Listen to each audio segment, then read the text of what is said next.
Shilaka. Welcome to the Story of Me chat.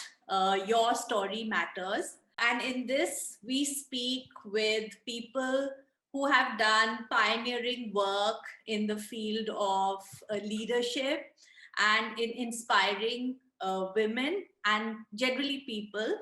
And I have personally been a great admirer of your work and the way you have created Dastak, the first Hindi festival, theatre festival of Singapore. So just tell us, how has your journey been from being an artist to being a creative leader? So tell us a little bit about this. First of all, Nandini, thanks for having me over, and thanks for thinking that I do, meet your criteria of being a leadership. So I'm really flattered when you said you've been following my work. So thanks a lot. Um, Now, coming to your question about this, how the journey has been. So, Nandini, as you know, it's been more than 25 years that I have been in this creative sort of field, and I'm mostly been doing the same thing for the last 25 years. So the process has been, I would say, gradual, but kind of natural also. So it's been a learning. So thanks to my learning as an actor, and where I observe my directors, and then when you watch these, when you're a part of on stage or whether you're in front of a camera, you're observing this whole team and you see how everybody's working. So you kind of get into the fit of it, so you know how it works. So there is a way the whole creative industry works. So you kind of get educated, or you kind of understand how it works. So that was a natural process. And then, of course, I went on to becoming a director when I moved to Singapore. So again, I use all those skills which I had picked up as observing my directors for being a director. And then, of course, I became a producer. So again, it was very gradual. Um, and then suddenly to bring out this whole Dastak, which is, you're right, it's a platform, no doubt, a huge platform. But yes, there are almost 80 people who come together.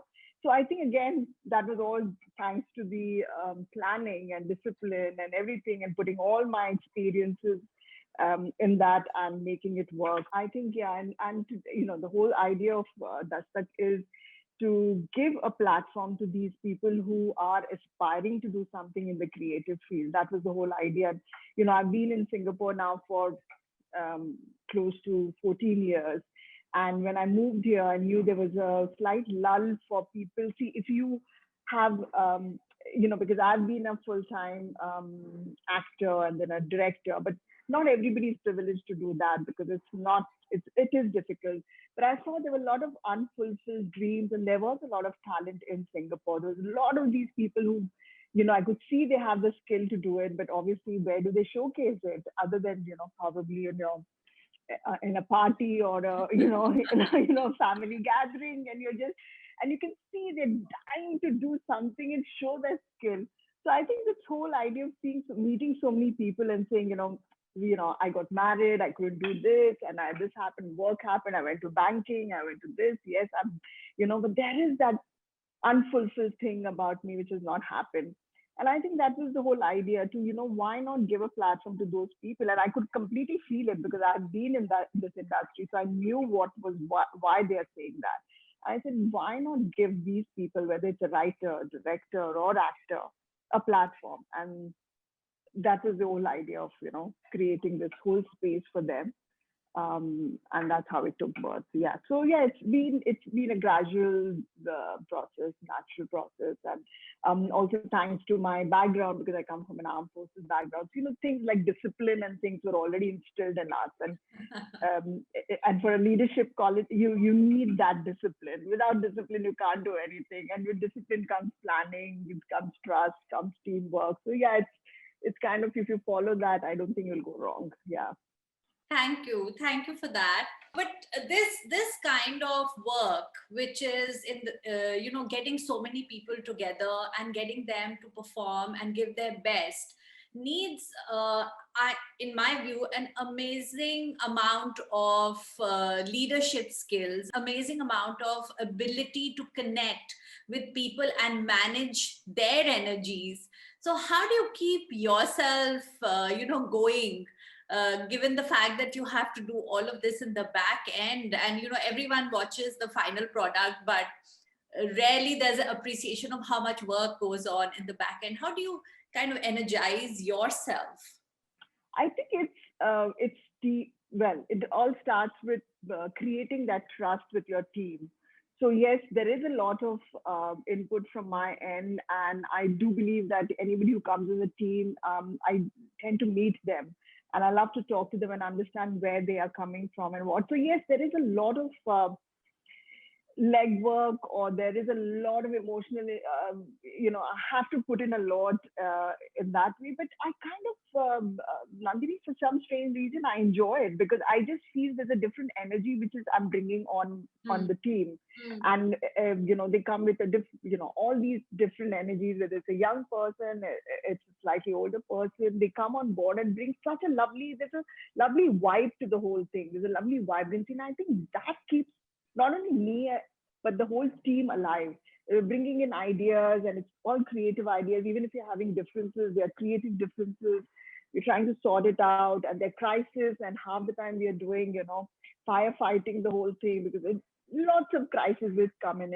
But it's, I think, in a strange way, and I don't know how to say it, but these challenges actually keep me going, because I would have really got bored if I had to do the same thing over and over again. So each dastak has taught me something, um, and I do believe in teamwork a lot. So when the team comes on board, you cannot do without them.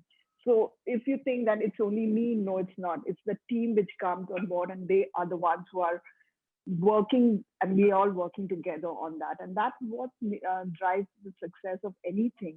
That yes, you're giving a direction as a leader because you have a vision, but they also know what your vision is. So they're also working towards your vision, and they trust your vision. That's the best thing. So if you have that trust with your team, I think it just becomes easier, because then they are seeing your vision, and they're working towards that. So there is a lot of challenges. I'm not denying that. There are lots of hurdles, a lot of challenges, but I think it's just making that various energy into one energy. And when they all come together, and that one energy, and it's beautiful to see that energy happening when we go on, when we go live on stage, because that's when you actually see everybody coming together, whether it's an actor, a director. And it's beautiful to see everybody trying to do a little more than what they were asked to do. And that's when you realize, what, they're not only seeing it as your product, they're seeing it as our, so it's one. So we all come together as one and make it happen. And yeah, so I think you have to work towards that oneness, but it's a beautiful feeling. I think it's a beautiful feeling, Nandini, when that happens. Love. Yeah. Two words kind of have just struck me as you were speaking. One was trust, and the other one is oneness. And I believe that we can learn a lot from creative people. And by we, I mean the corporate world can learn a lot from creative people in terms of, how they bring energy alive for their teams. So you spoke of trust. Can you tell us a little bit, in terms of how do you, how do you bring trust into a team? How do you build trust such that not just that they trust you, but they trust each other? I think, yeah, that's a good one, Nandini. I think it's of course, if you're genuine, the trust is there. So, and I believe, see, theater and in any creative thing, we talk about eyes. There is a thing where you connect with eyes. You can read each other's eyes. So I think the trust forms from there, where you know that the person is genuine and there is no ulterior motive to it. And then respect. So the trust comes with respect. So once you start respecting each other, and to be honest, you sometimes even have to respect their something which is shortcoming. So, if tomorrow I say, and I tell my team, I am not savvy when it comes to digital things, you guys have to handle that. And I'm honest with myself. And I said, please don't even give me anything to do digitally because I am terrible at it. So they, so I have, so that's fine. They will laugh about it and they say, okay, Shilaka, you're not getting involved in this because you're terrible at it. So it's a nice thing because we laugh about it, we trust each other on that, whether somebody doesn't, and I have somebody who plays the bad cop in the team, and and every time there is something where we have to be a little a diplomat, and we say, you're not going there because you will mess it, and then that person says, yeah, don't even send me there because I'll just mess it up worse. So then we'll take out a team who, so this sort of bonding happens and the trust builds with each other because we realize that nobody's perfect. It's only, if we just put in all our collective energies or our pluses in it, it just becomes very nice. So, it's just accepting people with shortcomings or difficulties or anything, any challenges they are facing. You just accept them, and then, you realize that it's okay. You should not expect too much out of one person. So I think that makes it the trust comes in there, I think. Yeah. You said that you have somebody play a bad cop, and you respect the bad cop also, and I found that really interesting. Yeah. I had one of the dastaks where I remember after during the show, each one, even the actors came and said, Shilaka, you don't have, you can't have that person again. She is just messing it up. She is shouting there at the green room and she's telling us, come out. And I'm thinking, if she doesn't do that, they are just, they're not going to be on their toes when it comes to their call time because everybody's given a call time. But what happens is, you kind of get carried away. You're wearing your costumes, you're meeting if the whole 40 actors are coming together. Yes, you are having a bit of fun. And sometimes you kind of deviate away from that, that you are an actor and you have to go and perform. So stop gossiping there. So you need that bad cop there who comes and just gives you off on your face and says, you know what, you don't think you are a big star there. You need to go and put yourself on stage. And I remember each one of them came and said, I don't know, just get that person out. And I'm thinking, you know what, actually it's got you out here. So I would just ignore it. And I would say the next year they would say, you have the same person again? And I said, and I'm thinking, if that person is not there, you guys are not going to give what So yeah, I should respect those people. Totally. Yeah. So you see the big picture. You see I see the big picture. How everyone has a role to play. Totally. Yes. And you do need everyone, negative, positive, whatever it is. Yeah. I have one more, like a little deeper question before we move on. You see a lot of emotional landscape in not only in your profession, but you need that, I think, for people to go out there and perform. And as a person who has perhaps emoted tremendously in front of the audience over the years, what would you tell a layperson about emotions? Because we seem to be living in a society where people are afraid of expression. They are afraid to, express their emotions, and that, from a coaching point of view, leads to a lot of issues which build up over time. So, would you just some thoughts on emotions and emotional expression and how that helps people? Yeah, so Nandini, yes, I think each one of us has some emotional baggage that we are carrying. I, I wouldn't think of a single person who will say that, no, you know what, I've never had that. But we do have those, whether it is from childhood or something. So yes, all those baggages we carry, and because the society tells us you cannot express it and you have to suppress it, and there's the whole thing of the way you carry yourself, the way you sit, the way you talk, the way you do everything is so by the book, which has been taught to us.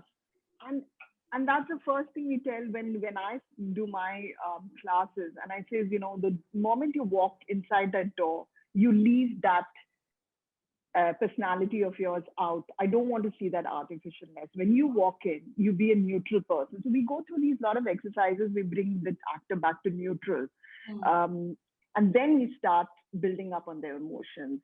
And we do exercises where they express themselves, and it's amazing when we you know, when we have that exercise, they actually tell us stories which they have never ever told anyone. You know, probably even the spouses don't know, their boyfriends, girlfriends, or you know, even probably the parents don't know about it.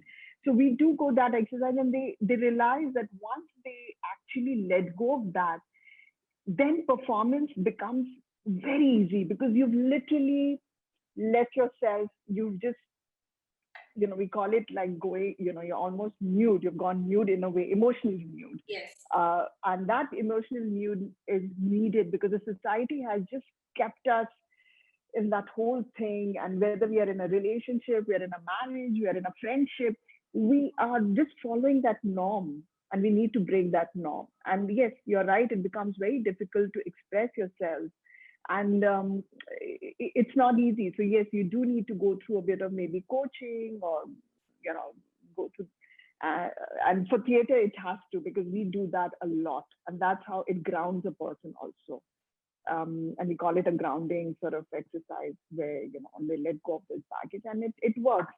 So I think yes, it's difficult, but I would always tell people that don't be scared of expressing yourself. There's nothing to be fearful of, because you know it is your emotions. Let go of it, and the more you express it, the more you will know that you are actually capable of many more things. You know, it's funny, but it just leads to all those things, and you realize that, oh my god, I could actually do this. Why had I suppressed myself so much? I can actually do all these things. It's actually opening up your mind also, I think. So Yeah. nice to hear this from you. And I think coaching professionals also try to, coaches, counselors, and you know, now mental health professionals, we all are basically, we also try to do this with our, Yes, I'm sure. Yes, at yes, the end of yes, it, we're all humans, and you know, we have emotions and they have to be expressed. So yes. very nicely put, Shalaka, and it was so nice to hear it from a theater practitioner's point of view. Yeah. And you know, in the end, I just want to ask you one question. That what would you say to anybody who feels that, and it's kind of related to what we just spoke, that what would you say to anybody who is watching this, you know, clip, that if they have something inside them which they want to express and they feel being held back, what should they do? Um, so when you say held back, which way are you talking about? Held back in every way, in their own thoughts, Yeah, or so physical? well, I cannot say how, because everyone's mind is different and their emotional True. makeup is different. So it's difficult to really say. But a lot of people who especially come, you know, into our program also, they want to express something and they feel held back. So what would you say to them?